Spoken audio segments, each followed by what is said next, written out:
Last week, I dropped a video, my top 5 favorite superheroes in the last decade, 2007 to 2017. This week, I'm dropping the sequel in this franchise, my top 5 least favorite superhero movies in the last decade. What's your top 5 least favorite?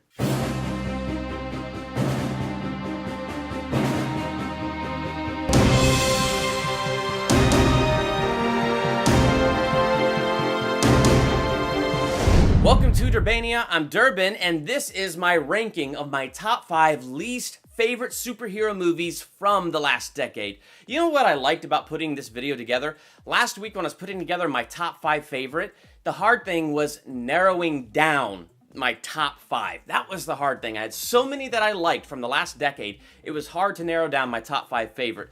This week, it was just hard for me to figure out what my top 5 least favorite were. And I really enjoyed that because that means there are so many more superhero movies that I liked in the last decade than I didn't like. It's just awesome. So that makes me really happy. That said though, let's jump into my top 5 least favorite superhero movies of the last decade. Number 5, Green Lantern. Ryan Reynolds was not my problem with this Green Lantern movie. In fact, I think his portrayal of Hal Jordan was just fine. My real problem with this Green Lantern movie was the myriads and myriads of missed opportunities that this movie had. And now, I didn't know much about the Green Lantern going into this movie, so when I saw the trailers and I thought it looked cool, I checked this out. Green Lantern, Secret Origins by Jeff Johns, and I read this. This is amazing. First off, I want you to see how thin this is. Do you see how thin this is? Now, if you've read this, you know that something this thin gave us the origin of Hal Jordan as the Green Lantern, gave us the backstory of the Green Lantern Corps, deepened the mythology of the Green Lantern, showed us how cool this could be, and gave us an excellent present-day story of what is going on with Hal Jordan right now. Like, it gave us so many great things in something this thin, in something this short. And so now, after reading this and then going to see the Green Lantern movie, I just was flabbergasted at what opportunities were squandered, how many opportunities were missed. So when you read Green Lantern Secret Origin, you get a lot of great stuff. Why was Abin Sur really on a ship when he could have been a Green Lantern using his ring and flying through space? Well, he was transporting a prisoner named Atrocitus, and Atrocitus was speaking these prophecies, and Abin Sur had learned a truth about the Guardians and about the Corps that he didn't really want to know, but it was shaking him to his core, so his will wasn't as strong. Fear was beginning to gnaw at him, and a Green Lantern's strength is their ability to overcome fear and not operate in fear. And so cracks were beginning to appear in his construct. Atrocitus was able to break out of a construct inside the ship. In this fight, the ship crashes to Earth, and we lose Abin Sur, and Atrocitus is now free on the Earth. Once Hal Jordan is taken to Oa, he's not the only rookie. He's in a class of rookies learning how to be a Green Lantern with an entire class of people from Kilowog who is training all of them.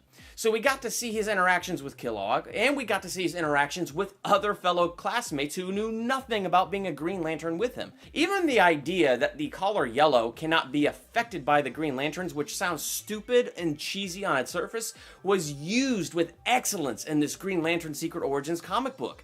I mean, one of the things that you learn of all the secrets that the Guardians are keeping, one of the things Hal Jordan comes to realize as an outsider from Earth looking on this with fresh eyes is everything built around the Guardians and on Oa is yellow, which means the Green Lantern can't affect it. So no uprising and no chance of them winning an uprising against the Guardians. That the Guardians were guarding themselves and not even 100% trusting this core that they created by building almost everything on this planet out of yellow so that it's unaffected by the Green Lantern. So many little interesting things on top of the fact that Sinestro and Abin Sur were great friends.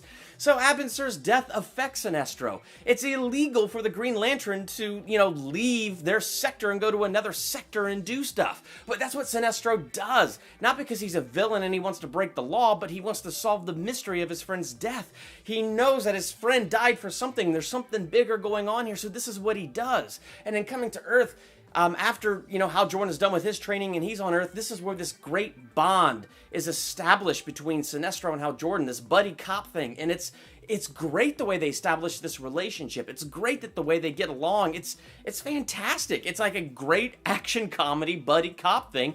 And it's done really, really well with great conflict, a great beginning, a great middle, and a great end. All of this is what the movie missed. I mean, Hal Jordan, when he's training to be a Green Lantern, he's training alone. He's not with a class of other rookies. We didn't get that. Even though Kilowog was still a great character in the movie, they kind of blew through the training super fast. And then you had Sinestro and Hal Jordan doing a great fight together in the training sequence, which would have been great, but there was not a lot of bond built between Sinestro and Hal Jordan. There was not anything good or bad. It was just Sinestro's like, Abinsur's dead and you take his place. It's like, yeah, Sinestro. This is what happens when a Green Lantern dies. Are you serious? That the ring picks somebody that can fulfill his shoes. Are you kidding me? I don't know. It just felt like a lot of opportunities were missed. Characters weren't shown to be the fullness of what they could have been. And so that was my biggest problem with Green Lantern. All the missed opportunities. Number 4, Suicide Squad. There is so much I could say about this movie. I even have a rant here on my channel about it, so I'm going to try not to get too much into it because I can really get going. But my biggest problems with Suicide Squad is the movie's a mess. And whenever I'm watching it, it feels like a mess. It feels like a mess in its editing, but it also feels like it's a mess in its tones. I feel like when I'm watching it, there was something underlining. Like when they first shot this movie and they first put it together, it was a darker movie, and it should be, because this is not about heroes, this is about villains. So it should have a darker tone. But in their reaction to Batman vs. Superman and everybody saying it's too dark, they went to the one property that should have been dark and tried to brighten it up and throw in all kinds of weird, funny lines and stuff. And it felt awkward, and it felt out of place. And it felt like the movie was a disorganized mess in terms of its tone, on top of just the overall editing style of the movie. I mean, the way we get introduced to these characters is not by spending time with these characters, watching them interact with each other. The way they have us get to know these characters is rushing us through 3 montages at the beginning of this movie. A montage of getting to know each character, a montage of them being pulled out of their cells, a montage of them getting together, and then finally they go into the city. So through these montages, they're trying to get through the beginning super fast, so we get past all of that, and then get into all these characters doing things. And it's like, well, yes and no. You really do have to take time and establish their characters a little better, but I mean, on the one hand, I get it. You're trying to get people who aren't always following comic books up to speed, but I'm just saying it felt like a mess to me that since it was done that way. And so there was just a lot of things, and the villain, Enchantress, I think she could have been a great villain, but the way she was utilized in this movie, it just felt so generic and vanilla. And, you know, Amanda Waller has her heart, and they make a big deal about the heart. And then her brother, who she unleashes for like, 5 minutes in the movie, and then she goes, you know what, get strong. You know what, never mind, I'm working with you now. And do that weird viney thing in my chest so that what Amanda Waller doing to my heart doesn't hurt me. And then I'll get my full power at the end of the movie. It's like, what? It just felt so weird. And then her kissing the guys, and them turning into like the putties from Power Rangers, and her hula dancing whenever she talked. I don't know. I felt like Suicide Squad could have been much better than it was, and maybe some of those original edits and cuts of the movie were better, but it felt like a tonal mess. It felt like an editing mess. It just felt like a mess. The 2 bright spots of the movie, Will Smith and Margot Robbie. I cannot argue. Their parts were great. They were great. I thought Will Smith did a great job as Deadshot. Margot Robbie was the perfect Harley Quinn.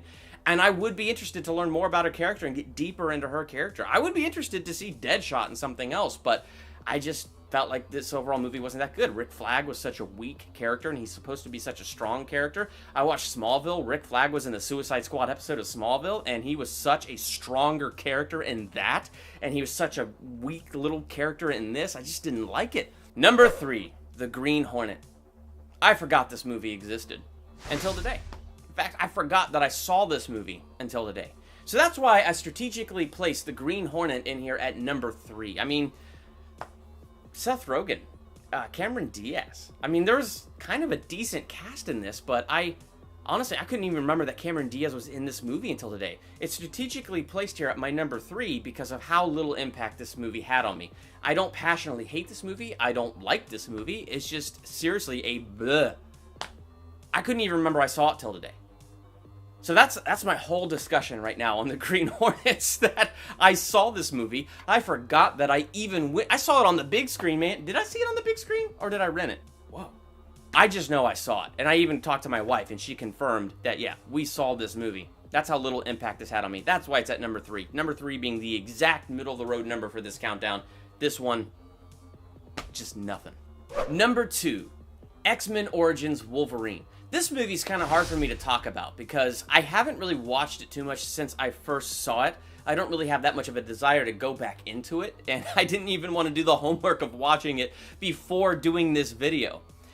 But that's just a testimony to how little I liked it. But most of my reason for not liking it was because of how disappointed I was when I saw it on the big screen. Now, I'm going to be honest with you. When I went and saw this movie on the big screen when it first came out, I didn't know anything about the X-Men universe. I didn't even know who Deadpool was. So I'm letting you know that I went into this movie with very little comic book knowledge on this at all or how it was supposed to go. And even with that little knowledge, I was completely disappointed. I was disappointed in Wade Wilson because when they introduced him in the movie, I thought Ryan Reynolds was hysterical. I loved how this character just talk, yammer, and then would pull out those swords and just did all those cool things, and the bullet was coming at him, and he cut the bullet in half and got the two bad guys on either side of him. He was such a cool character, and then they ruined him at the end. They ruined him. And this was me not knowing anything about Deadpool. So now that I know about Deadpool, now that I've seen the movie, I know about the character, I think the character's awesome. Now, I can't even go back and watch it because it's like, how could they ignore the source material that much? I mean, I get it. Comic books all the time go back and re-explore origin stories and source material, but they don't break the lore they created. This broke the lore. I mean, now that I know the lore, it's even more of an insult. But even then, when I didn't know the lore, even then when I didn't know Deadpool, I was like, oh, that's disappointing. And then the other thing that was just disappointing was how great this movie opened. It opened with Wolverine killing his dad by accident because he didn't know that that was his dad as a kid. Him and Sabretooth running off into the woods together. From that into a montage of all the wars that these two had fought together. And so we really get this idea of a bond of brotherhood between them. All of that stuff was done so well, and then the movie just goes so downhill from there. And by downhill from there, I just mean it was underwhelming. When I was watching the trailers for it before I saw it, I was so hyped. And then when I saw this movie, it didn't even touch the level of hype I had watching the trailers. It was an underwhelming movie. The story was told in an underwhelming way. And just then, that's what I thought. And now, knowing what I know about X-Men, knowing what I know about Deadpool, it makes it worse. So, that's why that one makes my number 2. Number 1, Fantastic Four 2015. I never saw Rise of the Silver Surfer because that's how much I did not like the first Fantastic Four movie that was made. And I thought the trailers for this new Fantastic Four movie for 2015 were excellent. I thought, this looks amazing, and I can't wait to see it. Now, I know strike one for a lot of people was how young Reed Richards was, how young all these characters were. I mean, they were like just out of high school. And I can get that because I think part of the charm of the comics, part of the greatness of it is they're older, they're established, they got a lot of wisdom, they got a lot of knowledge, then these powers happen to them, and so it's more interesting on that level. And this movie did not do that. However, I still enjoyed this reinvention of the characters. I enjoyed being reintroduced to these characters. My big disappointment with Fantastic Four was how bad the second half of this movie was. I enjoyed the first half. I enjoyed meeting each of the four. I enjoyed getting to know their backgrounds. I enjoyed watching them build the interdimensional travel machine. I enjoyed all of that. I enjoyed them traveling to the other dimension, to that other planet. I enjoyed the stuff that they encountered. There was so much that was so good, and I felt like this movie kept promising us more and building up. And then here's what happened. The movie said 1 year later, and the movie tanked. I mean, seriously, we know there was a lot of drama between, the director and the studio on this movie. We know that. There was. When you watch the movie, you can see that. Because it looks like the first half was directed by someone, and the second half was directed by somebody else entirely, and somebody who didn't know what they were doing. Because when it got to the second half of this movie, every promise that was built up in the first half was not fulfilled.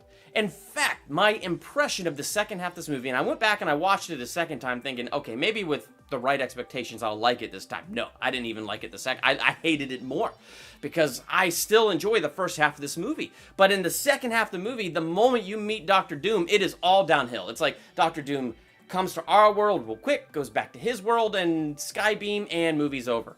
It is that underwhelming. We did all this buildup with so many promises to great things, and it did not deliver. The second half of this movie happened so fast and was so quick. It was almost like there was zero storytelling. It didn't even understand what story it was trying to tell in the beginning, and so therefore had nothing to continue on to the second half, and Skybeam, it's over. Like, that was it. I mean, the way that they had set this stuff up, you could have done so many more cool things with Doctor Doom, so many more cool things with the Four, and they did nothing. The second half of this movie was so unbelievably bad and stupid.